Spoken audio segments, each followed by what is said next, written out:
Seja muito bem-vindo à nossa aula de número 3, uma perspectiva histórica do aconselhamento cristão. O nosso objetivo nesta aula é fornecer um panorama bastante amplo, sem discutir a perspectiva teológica, sem discutir o mérito das ideias dos autores citados, mas apenas mostrar como os líderes cristãos, teólogos, escritores, leigos e a igreja exerceram o cuidado de uns pelos outros, carregando suas cargas e assim buscando cumprir de certo modo a lei de Cristo. De acordo com Gálatas, capítulo 6, verso 2, que diz: levai as cargas uns dos outros e assim estareis cumprindo a lei de Cristo. Vamos partir então para uma definição preliminar do que seja o aconselhamento. O aconselhamento bíblico vai ser definido aqui como um esforço consciente para auxiliar aquelas pessoas que estão vivendo lutas emocionais, problemas espirituais, problemas relacionais e até existenciais e também, é claro, espirituais, e por isso estão precisando de orientação, de amparo, de correção e de cura. E isso tudo é fornecido por meio da aplicação de princípios bíblicos. A proeminência destes princípios se deve ao fato de que o cristão ortodoxo crê que a Bíblia é a palavra de Deus e, por conseguinte, é suficiente para confortar, para guiar, para corrigir, para educar, para transformar a vida das pessoas em todas as áreas, inclusive corrigindo práticas e crenças erradas. O apóstolo Paulo escreve a Timóteo na sua segunda carta, capítulo 3, a partir do verso 16, dizendo que toda a Escritura é inspirada por Deus e proveitosa para ministrar a verdade, para repreender o mal, para corrigir os erros e para ensinar a maneira certa de viver, a fim de que todo homem tenha capacidade e pleno preparo para realizar todas as boas ações. Durante a história, diversos autores contribuíram para o desenvolvimento, contribuíram para a compreensão do aconselhamento bíblico com ensinos valiosos, com ensinos relevantes, como John Owen, por exemplo, teólogo puritano do século XVII, que afirmava que a Escritura é a fonte primária de sabedoria para todos os aspectos da vida humana. O que é o aconselhamento bíblico? Qual é a natureza do aconselhamento bíblico? O conselheiro cristão certamente reconhece que a natureza humana, a sua própria, inclusive, é complexa e as suas afeições podem ser confusas, produzindo aflições que atingem as profundezas da alma. Este autoconhecimento deve levar o conselheiro a ser empático com os que sofrem, reconhecendo que o sofredor vive em um ambiente caído e ele próprio é incapaz de se compreender. De compreender o próximo em suas relações e de compreender o mundo que o cerca. Por isso, Jonathan Edwards enfatiza corretamente a importância da humildade, a importância da compaixão no processo de aconselhamento, considerando essencial reconhecer que todos os seres humanos são pecadores, todos os seres humanos são necessitados da graça redentora de Deus e que esta graça é aplicada ao pecador por meio da palavra e do Espírito, do qual o conselheiro pode ser um instrumento poderoso e eficaz. Como o aconselhamento deve ser praticado? O aconselhamento bíblico envolve a concepção de que a abordagem deve ser centrada na pessoa de Cristo e não de qualquer outra pessoa. Deve ser centrada na vontade de Deus e não nas aspirações humanas. Deve ser centrada na vontade revelada de Deus nas Escrituras, considerando o ser humano um ser que erra o alvo, que não está nos eixos e que por isso tem desgastes, por isso tem sofrimento. O aconselhamento cristão busca trazer à luz o erro, conduzir à luz da verdade aquele que está em erro. Spurgeon defendia, por exemplo, a importância de aplicar a sabedoria bíblica de forma prática e de forma relevante às necessidades específicas das pessoas, para auxiliá-las em sua busca por alívio, que não vem da aceitação do erro, o alívio vem da correção. Ele enfatizava a importância de uma comunicação clara, mas também amorosa, verdadeira, na relação de ajuda àquele que sofre. O aconselhamento bíblico certamente enfrenta alguns desafios, e ele tem enfrentado desafios no contexto atual, especialmente pelo fato de haver numerosos ataques à autoridade e à centralidade das Escrituras na vida do ser humano. Richard Baxter, ministro puritano do século XVII, destacou a necessidade de que a abordagem às questões da vida fosse feita de forma mais ampla do que o simples conceito de pecado e punição que vigeu na igreja durante toda a Idade Média. Deve-se considerar os aspectos espirituais, emocionais, mentais e sociais na prática do aconselhamento. A vida humana é marcada por crises existenciais, emocionais e também espirituais. Era nos tempos de Baxter e no nosso tempo não é diferente. O coração do homem continua o mesmo, embora a mente provavelmente possua mais informações.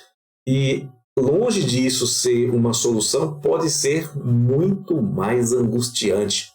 O aconselhamento bíblico continua sendo uma abordagem relevante e eficaz para oferecer esperança e também orientação ao sofredor, independente se o sofrimento tenha sido causado por terceiros ou seja consequência dos seus próprios pecados, das suas próprias escolhas, dos seus próprios erros. George Miller enfatiza a importância da dependência de Deus em todas as áreas da vida. Isso para que o aconselhamento seja frutífero e desempenhe um papel significativo na restauração e no crescimento das pessoas que estão precisando de ajuda. A partir de agora, nós vamos fazer um breve panorama no aconselhamento na história da Igreja. Embora alvo de debates recentes na academia por causa das discussões sobre a integração da psicologia com a fé cristã, o aconselhamento cristão, o aconselhamento bíblico, não é, obviamente, uma prática nova. Ela é uma prática bíblica presente no Antigo Testamento, presente no Novo Testamento. Oportunamente, nós trataremos do assunto dentro da Bíblia. Mas, neste momento, o nosso propósito é explorar essa trajetória histórica e observar como foi que o aconselhamento foi se desenvolvendo e também como foi praticado dentro do contexto da fé cristã na vivência diária da Igreja. Para compreendermos onde nos encontramos no entendimento do que seja o aconselhamento bíblico, é conveniente observar como a Igreja cristã tratou deste assunto em suas definições e em sua prática ao longo da história.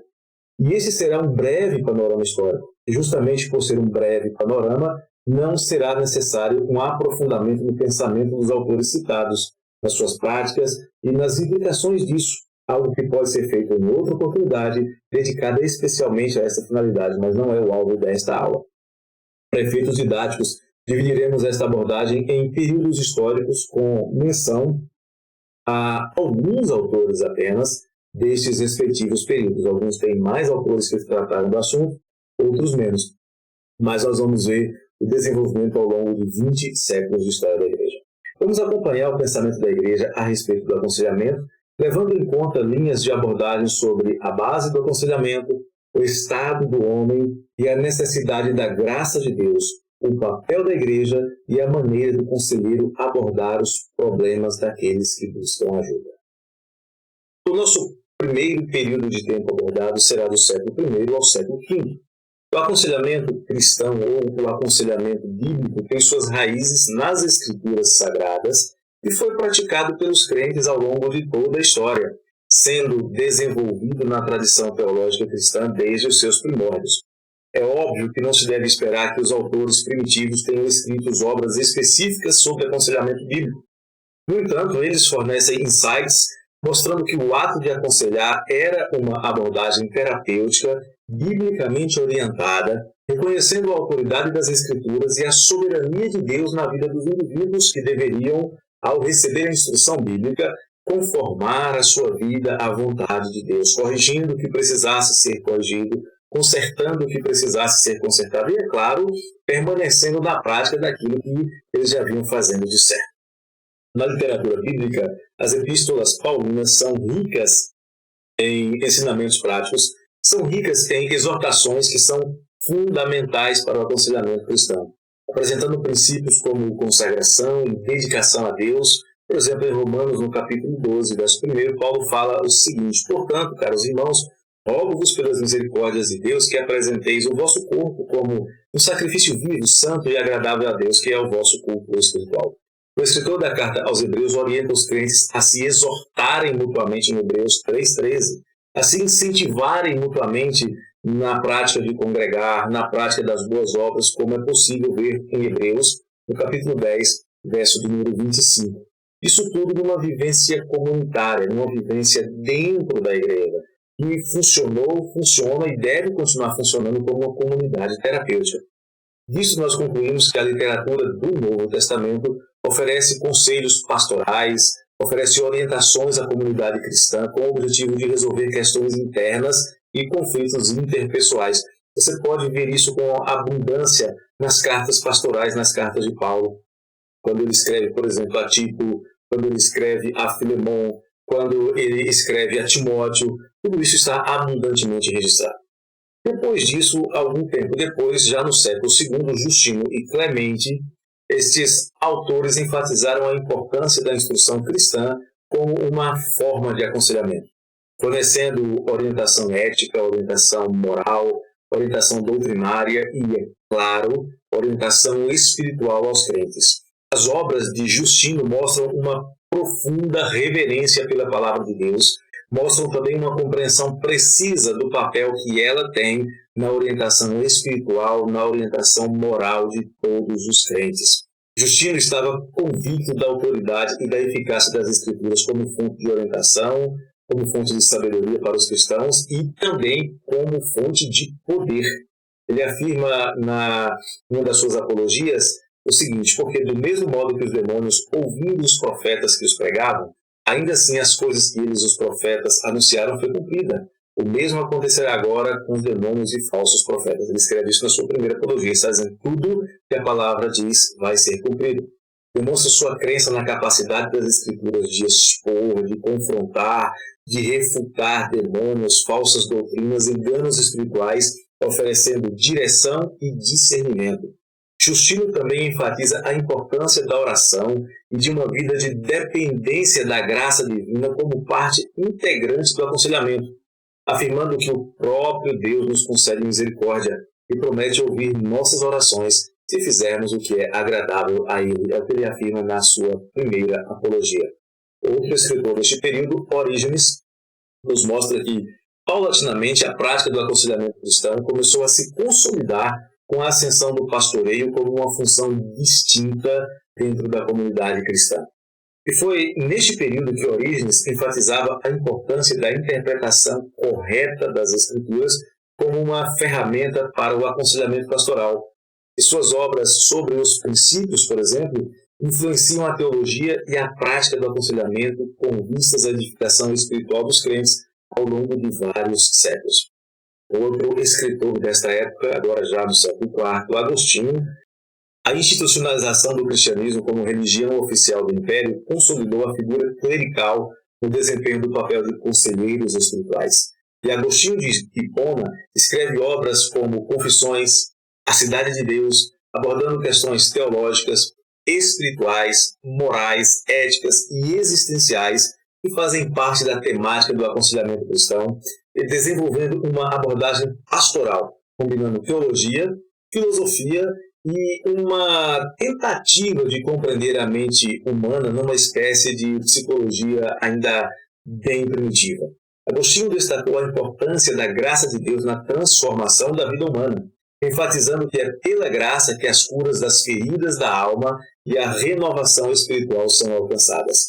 Em seu sermão 34, Agostinho escreve o seguinte: ama e faze o que quiseres. Se calares, calarás com amor. Se gritares, gritarás com amor. Se corrigires, corrigirás com amor. Se perdoares, perdoarás com amor.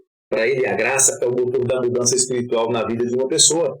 E esta compreensão é fundamental no aconselhamento bíblico que reconhece a dependência da intervenção divina na restauração das pessoas. Sem a graça não se tem restauração verdadeira, mas apenas a adesão a práticas mecânicas, a um simples moralismo que, no final das contas, vai gerar desânimo, frustração e desespero.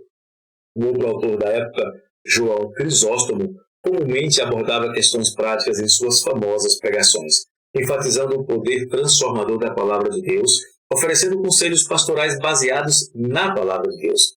Em sua homília 21, Crisóstomo escreve que a Palavra de Deus é um medicamento para as almas enfermas, uma luz para os que estão em trevas, um guia para os perdidos, de modo que o ensino dos princípios bíblicos tem um papel central no aconselhamento cristão, trazendo luz, conforto e direção para os crentes.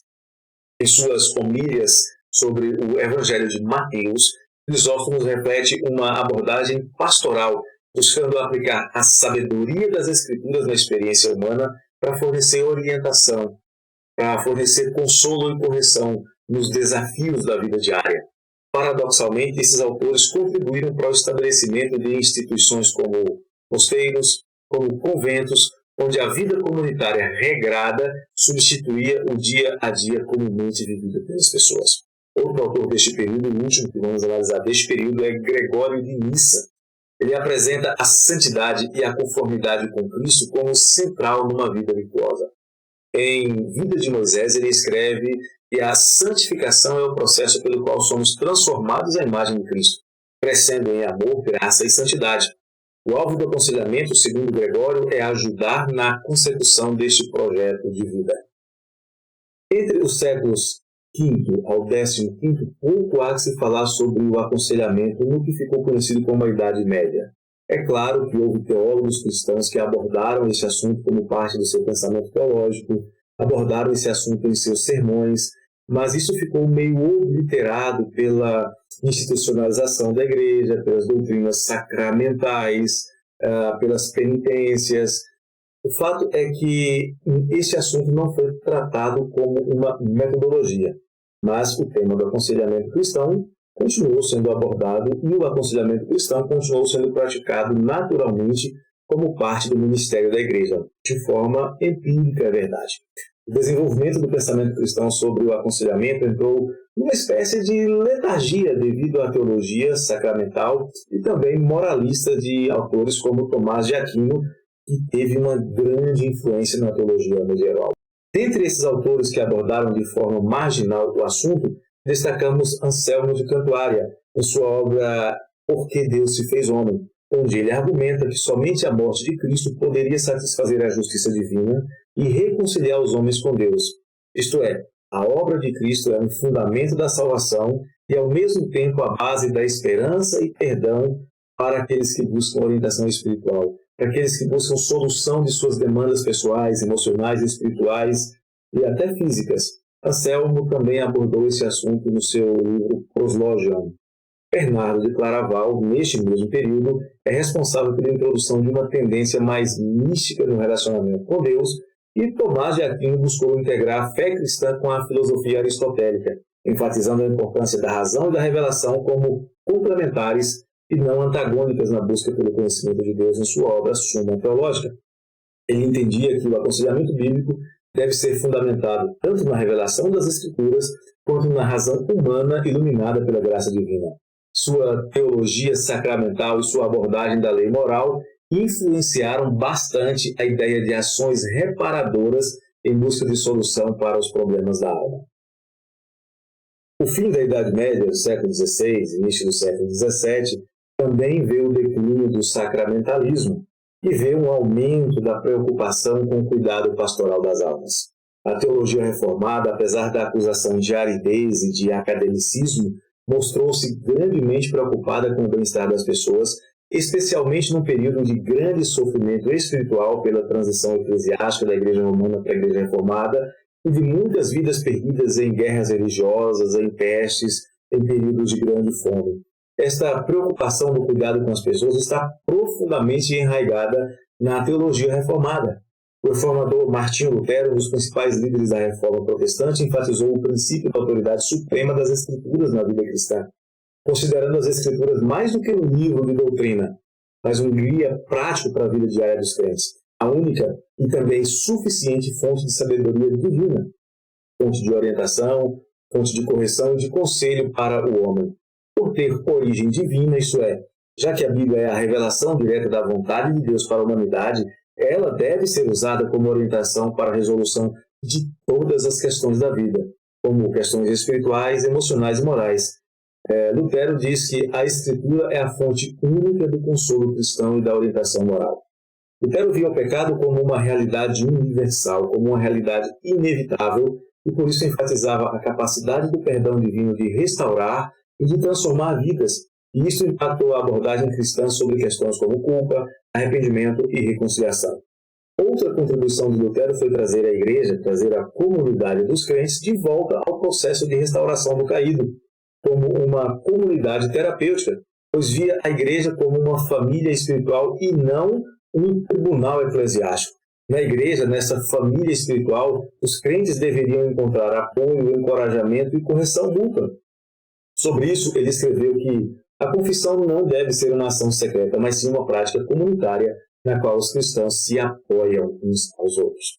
Outro aspecto a se ressaltar do pensamento de Lutero sobre o aconselhamento cristão é a sua abordagem pastoral empática e compassiva, reconhecendo a complexidade da experiência humana, reconhecendo a necessidade de cuidado pessoal e individualizado, recomendando em suas pastorais e sermões que os líderes da igreja fossem sensíveis às necessidades e lutas pessoais de seus rebanhos, oferecendo conforto e também orientação prática. A principal crítica às ideias de Lutero se refere à sua aplicabilidade num ambiente que não seja exclusivamente cristão, onde a autoridade final da Bíblia não seja aceita. Mas é justamente esse um dos propósitos da Bíblia, transformar não cristãos em cristãos. João Calvino desenvolveu uma teologia com forte ênfase na soberania de Deus sobre todas as coisas. E isso também é aplicável aos problemas e às ações humanas afetadas pela queda e pela depravação subsequente.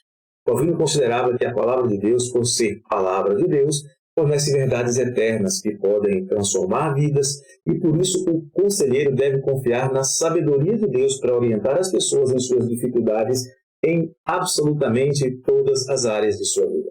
Ele diz que a Bíblia deve ser o padrão pelo qual todos os conselhos são medidos e são julgados. Se um conselho a ser dado não está dentro do padrão bíblico, não deve ser dado, deve ser rejeitado.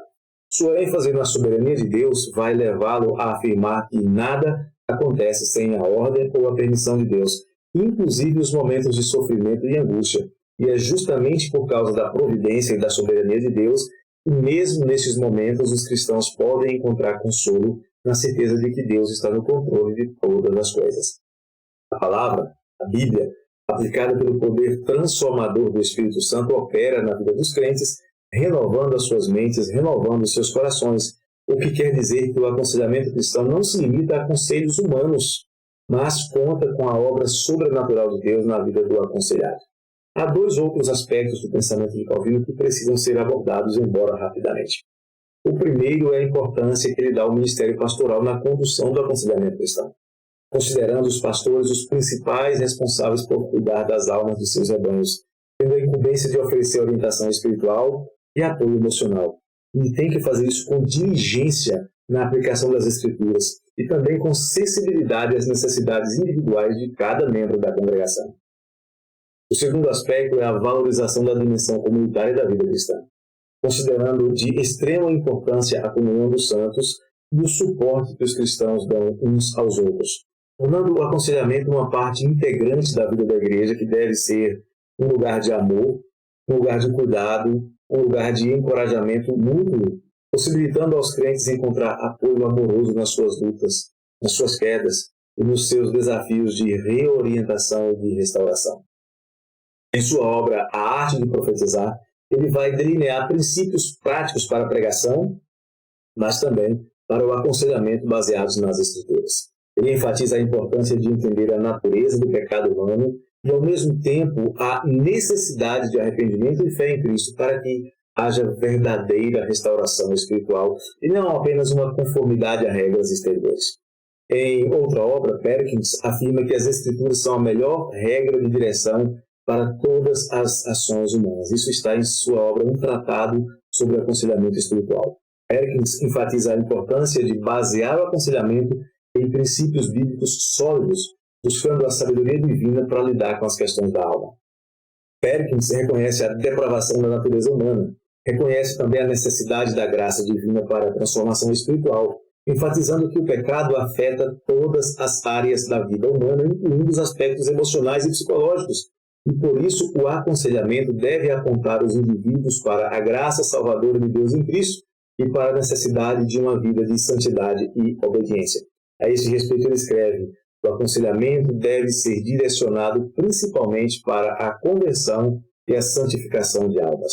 Ele enfatiza a importância dos pastores serem conhecedores das Escrituras e também conhecerem as necessidades individuais das pessoas sob seu cuidado, ou seja, teologia e prática pastoral. No livro A Arte de Profetizar, ele destaca a necessidade de os pastores serem sensíveis às questões da alma, serem capazes de aplicar a verdade bíblica de forma relevante, mas também compassiva, reconhecendo que cada pessoa é única e que cada indivíduo enfrenta desafios específicos e apresenta reações específicas, até mesmo diante das mesmas situações.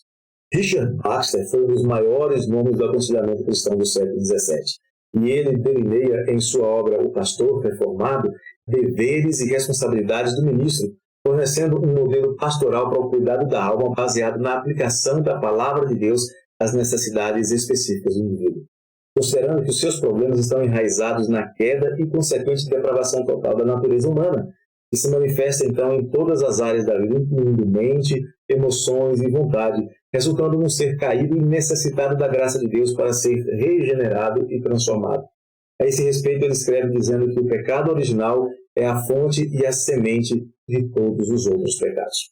Para ele, a Bíblia é a única regra de fé, a única regra de prática, a única fonte de autoridade e de sabedoria capaz de guiar o indivíduo pela cura, que nunca está dissociada da santificação. Não há cura sem correção. O papel do aconselhamento bíblico é aplicar os princípios da palavra de Deus à vida do aconselhado, ajudando-o a compreender a sua situação à luz da verdade revelada e assim discernir, ou seja, compreender, aceitar e praticar a vontade de Deus para a sua vida. O modelo de aconselhamento proposto por Baxter pode ser apresentado em 3 elementos principais: discernimento, que significa compreender a raiz dos problemas, analisando cuidadosamente a situação, levando em consideração fatores físicos, psicológicos, espirituais e até circunstanciais que podem estar influenciando o seu comportamento. O segundo ponto é o ensino, que é a aplicação dos princípios bíblicos à situação específica do aconselhado, isto por meio de exortação, ensino, repreensão, consolo, de acordo com a necessidade. E terceiro, a oração, que é a busca por orientação de Deus e também por graça para suportar e superar as provações, as tentações e as adversidades. Para Baxter, esta ação ministerial é essencial para a igreja e, segundo ele, todos os cristãos deveriam estar aptos a oferecer ajuda e apoio aos necessitados. Entre os séculos XVIII até o século XIX, nós temos uma nova etapa do pensamento cristão sobre o aconselhamento.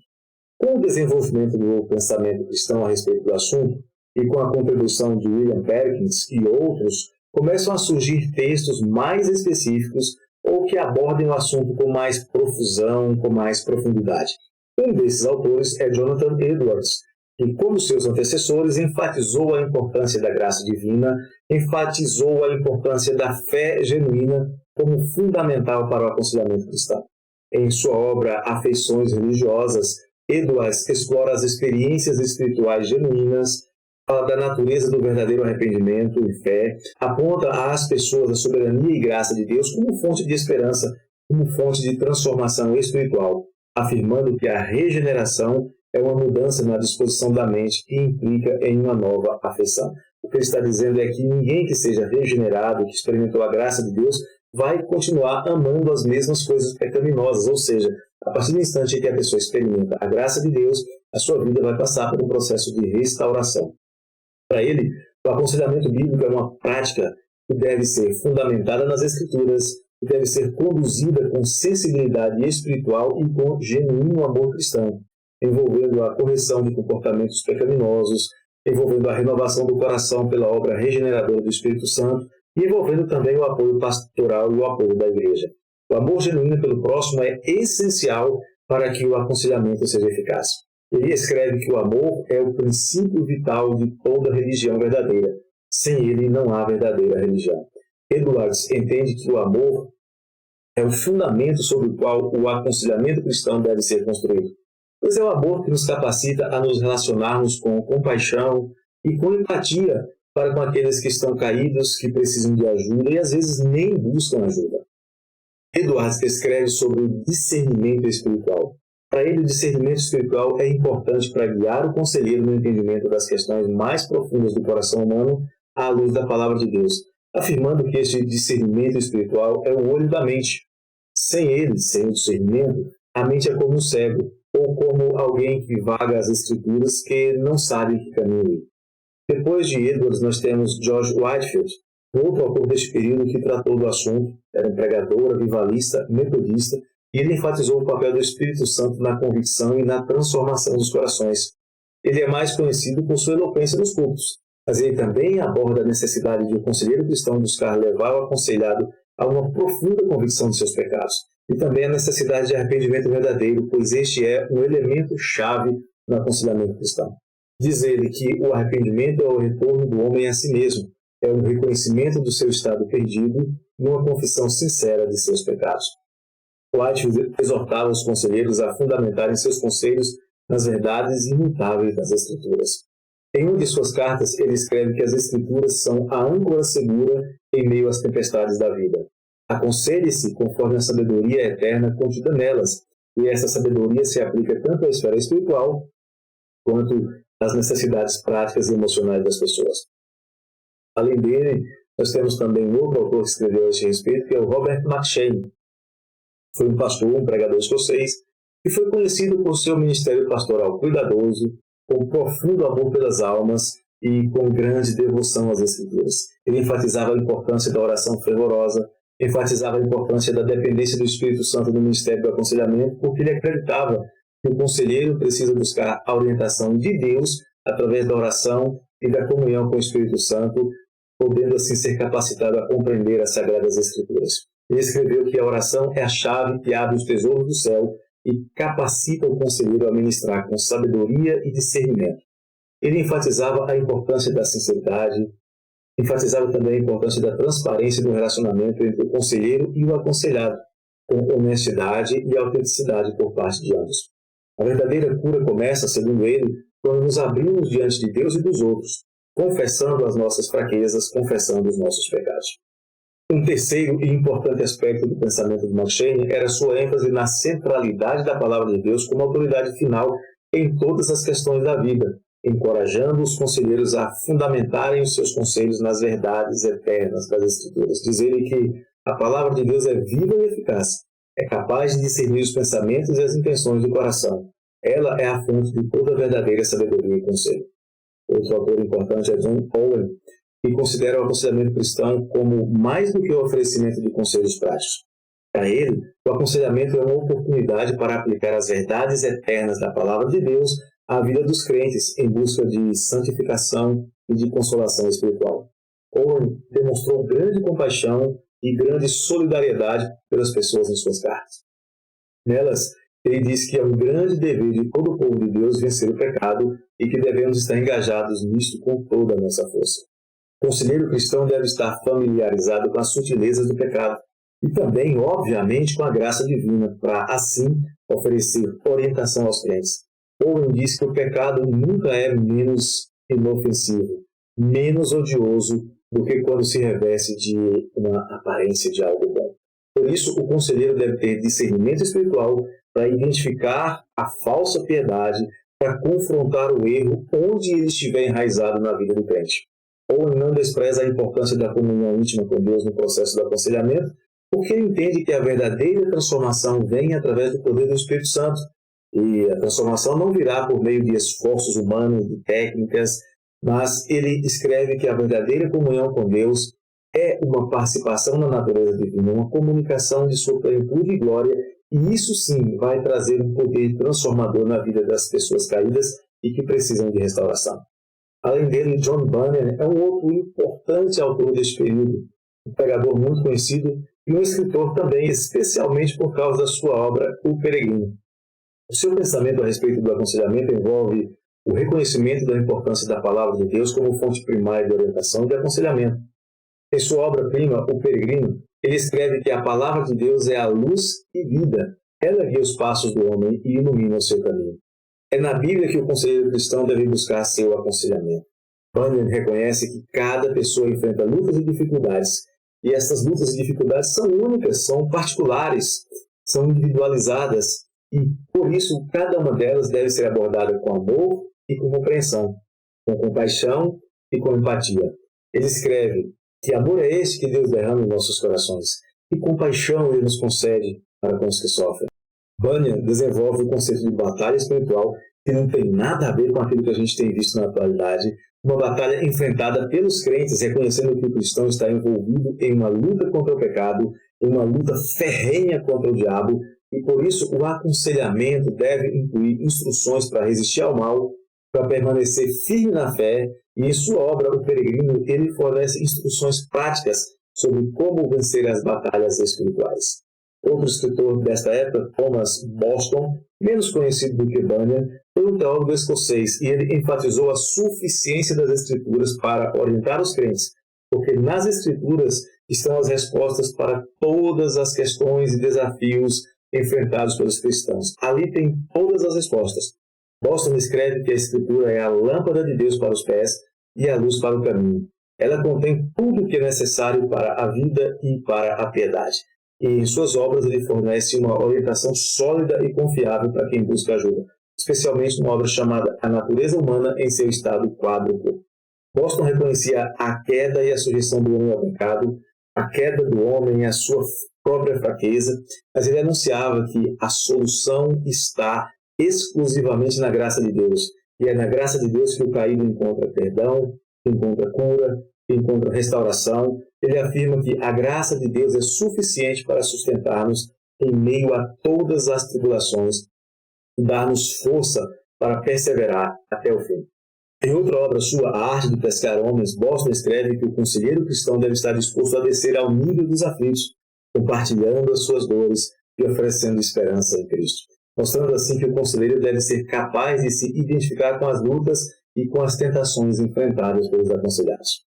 O último autor deste período que nós vamos mencionar é Martyn Lloyd-Jones. Lloyd-Jones adotou uma abordagem pastoral centrada em Cristo para ajudar os aconselhados, considerando que toda orientação, que toda cura espiritual devem estar centrados e fundamentados na obra redentora de Cristo. Ele diz que a cruz de Cristo é o centro do Evangelho e a fonte de toda esperança para o pecador. O Lloyd-Jones considera de suma importância a renovação da mente do crente, porque ele acreditava que muitos problemas espirituais e emocionais surgem de uma mente não renovada pelas verdades das Escrituras, dizendo que a mente é o campo de batalha espiritual e a renovação da saúde espiritual do crente. E neste campo de batalha, o necessitado precisa ser alvo de uma abordagem pastoral amorosa, compassiva e sacrificial, como pode ser visto, por exemplo, em seu sermão sobre o bom samaritano. Esta abordagem, porém, não pode ser apenas amorosa. Ela também deve confrontar amorosamente o pecado, exortando os crentes ao arrependimento, visando a restauração do crente e, principalmente, tendo como alvo máximo a glória de Deus. Lloyd-Jones diz que o amor verdadeiro não evita confrontar o pecado, mas busca a restauração e a santidade do irmão.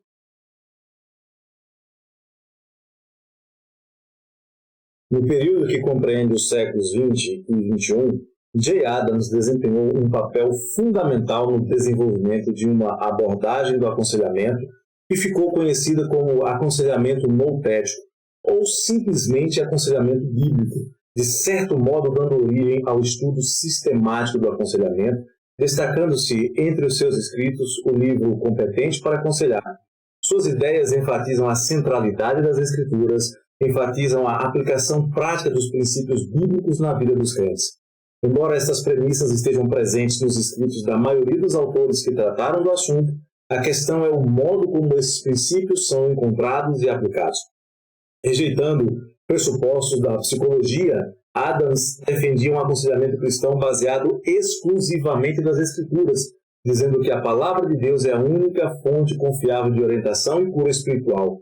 Todas as nossas práticas do aconselhamento devem ser fundamentadas nos princípios eternos revelados nas Escrituras.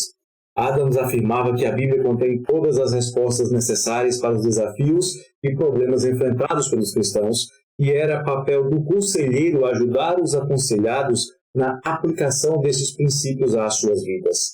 Adams desenvolveu uma abordagem prática e direta para a resolução dos problemas, ensinando que os conselheiros deveriam ouvir e oferecer consolo, e ao mesmo tempo instruir e desafiar os aconselhados a mudar os seus comportamentos e a mudar as suas atitudes de acordo com as Escrituras, dizendo que o objetivo final do aconselhamento cristão é a transformação do coração e da mente do indivíduo, levando-o a viver em conformidade com a vontade de Deus, promovendo uma mudança real na vida, em vez de mero consolo temporário ou mera adequação ao ambiente.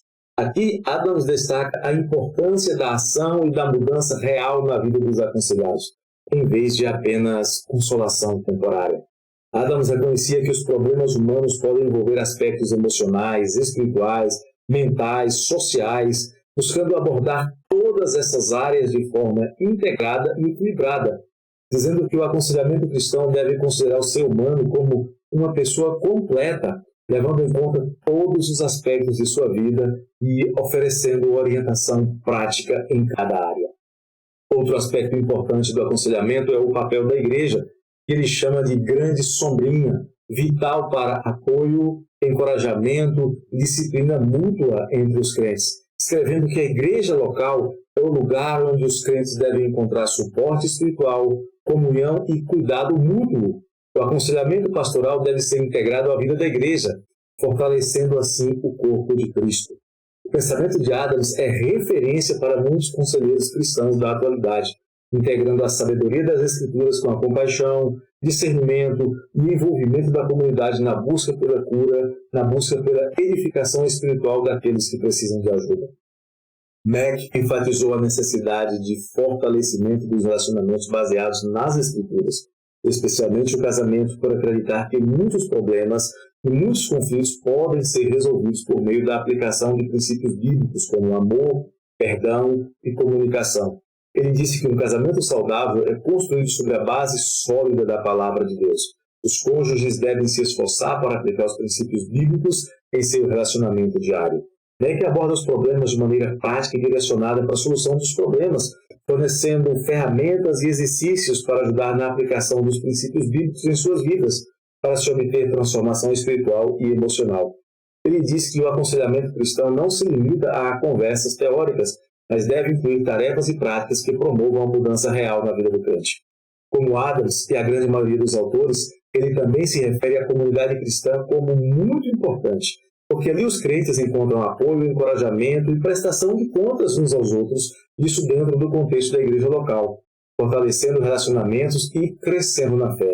Ele escreve que a comunidade cristã é um lugar onde os crentes podem encontrar suporte espiritual, podem encontrar ajuda prática para enfrentar os desafios da vida e do casamento. David Powlison é um dos nomes mais influentes do aconselhamento cristão da atualidade. Ele é um proponente de uma abordagem que busca integrar a sabedoria das Escrituras com compaixão, com discernimento na busca pela edificação espiritual. Powlison enfatiza a suficiência das Escrituras para todas as questões da vida, considerando que a Bíblia contém todas as respostas e todos os princípios que se aplicam a todas as situações, a todos os desafios enfrentados pelos crentes. Ele escreve que o aconselhamento deve ser baseado nas verdades imutáveis das Escrituras, pois a palavra de Deus é a lente pela qual devemos enxergar todas as situações da vida. Ela, a palavra de Deus, contém toda a sabedoria e toda a orientação necessários para o aconselhamento cristão.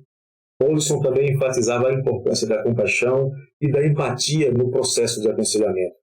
Ele acredita que os conselheiros cristãos devem se identificar com as lutas e com as dores dos que buscam ajuda, oferecendo conforto e suportes genuínos. Ele escreve que o aconselhamento cristão deve ser enraizado no amor e na compaixão de Cristo. Devemos ser sensíveis às necessidades emocionais e espirituais dos que buscam ajuda. Aqui, ele destaca a importância de uma abordagem compassiva no ministério de aconselhamento. Powlison defende uma abordagem prática e direcionada para a resolução de problemas por meio de ferramentas e de estratégias práticas baseadas nas Escrituras, para ajudar os crentes a enfrentar os desafios da vida. Ele escreve que o aconselhamento cristão deve ser prático e aplicável à vida diária.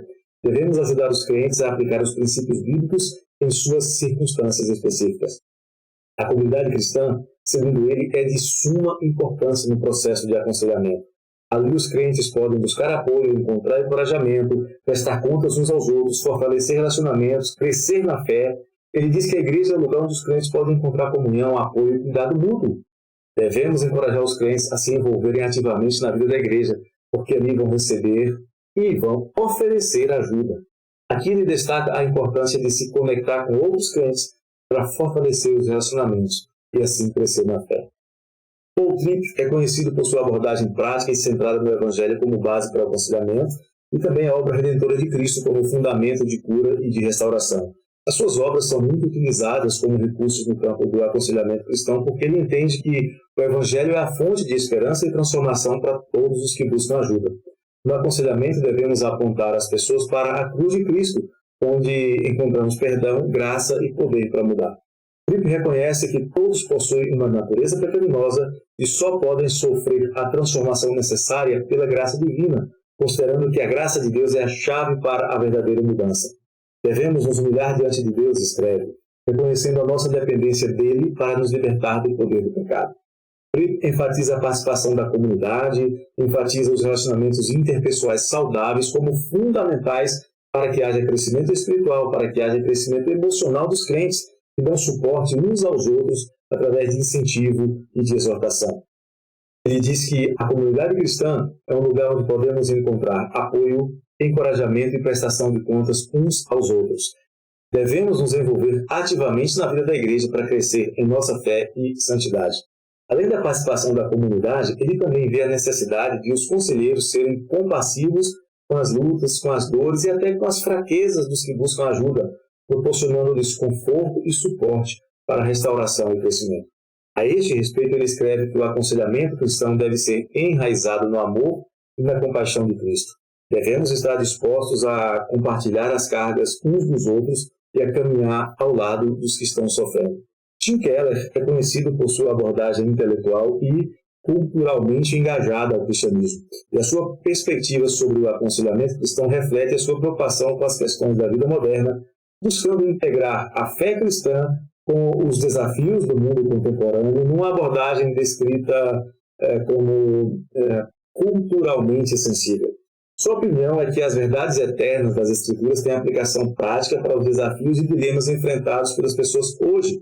O aconselhamento cristão deve ser enraizado nas verdades imutáveis das Escrituras, enquanto também dialoga com as questões da cultura contemporânea. Sobre o estado do homem e sobre a necessidade de redenção, Keller escreve que o aconselhamento cristão deve sempre apontar as pessoas para a graça de Deus em Cristo. Somente através do arrependimento e da fé podemos experimentar a verdadeira transformação espiritual e emocional.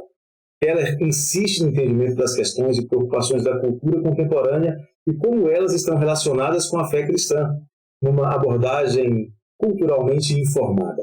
Ele diz que o aconselhamento cristão deve ser sensível às questões culturais e contextuais enfrentadas pelas pessoas hoje. Devemos estar preparados para responder às dúvidas e aos desafios da cultura de forma relevante e bíblica. Neste processo, além do conselheiro, a comunidade cristã é muito importante no processo de aconselhamento. Ali os crentes buscam apoio, encorajamento e auxílio mútuo. E a respeito disso ele diz que a comunidade cristã é um lugar onde podemos encontrar suporte espiritual e ajuda prática para enfrentar os desafios da vida. Devemos nos envolver ativamente na vida da igreja para crescer na fé e na santidade. John Piper aborda o aconselhamento cristão tendo Deus como centro de todas as áreas da vida, enfatizando a alegria em Deus como fonte de força, a soberania divina sobre todas as coisas e a importância da igreja como comunidade terapêutica. Piper destaca a centralidade de Deus como fundamento do aconselhamento cristão, enfatizando que só é possível encontrar verdadeira satisfação em um relacionamento correto com Deus. A respeito disso, ele diz que o propósito supremo da vida humana é glorificar a Deus e desfrutá-lo para sempre. No aconselhamento, devemos orientar as pessoas para uma compreensão mais profunda da glória de Deus e de como ela se relaciona com suas vidas. Piper introduz um elemento novo aqui, a alegria em Deus como fonte de força, como fonte de esperança, reconhecendo que muitos problemas e dificuldades da vida podem ser enfrentados com alegria quando vistos à luz da soberania e da bondade de Deus. E ele afirma que a alegria em Deus é o combustível que nos capacita a perseverar nas tribulações e encontrar significado nos desafios da vida. No aconselhamento, devemos ajudar as pessoas a cultivar uma alegria profunda e duradoura em Deus. O cristão pode, mesmo em suas lutas, mesmo em suas dificuldades, angústias e incertezas, se alegrar em Deus por reconhecê-lo como soberano sobre todas as coisas e em todas as situações, dizendo que a soberania de Deus nos assegura que Ele está no controle de todas as coisas e que nada pode nos separar do seu amor. No aconselhamento, devemos apontar as pessoas para a segurança e a confiança encontradas na soberania divina. Aqui ele destaca a importância de confiar na soberania de Deus, mesmo nos momentos de dificuldade e incerteza, vivendo a fé dentro da comunidade cristã. Ele afirma que a comunidade cristã é um lugar onde podemos encontrar suporte espiritual, podemos encontrar ajuda prática para enfrentar os desafios da vida. Devemos nos envolver ativamente na vida da igreja para crescer em fé, para crescer em santidade. O outro autor deste período é Edward Welch, que enfatiza a importância da Bíblia, da comunidade cristã e da graça redentora de Cristo, enfatizando a necessidade de um relacionamento pessoal e íntimo com Deus. Conhecer a Deus, isto é, ter uma visão correta de Deus, é fundamental para uma perspectiva equilibrada sobre as pessoas e sobre os problemas. Ele diz que o aconselhamento cristão começa com o coração que está em comunhão com Deus e que quando nossa visão de Deus é pequena, as pessoas se tornam grandes em nossas vidas. Mas quando vemos a grandeza de Deus, as pessoas encontram o seu lugar adequado e o mesmo acontece com os problemas. Assim, o conhecimento de Deus resulta numa compreensão profunda da sua graça na prática do aconselhamento cristão. E assim, no aconselhamento cristão, nós podemos reconhecer que todos os seres humanos são necessitados da graça redentora de Cristo e que só nela, só na graça de Deus, em Cristo Jesus, é possível encontrar esperança.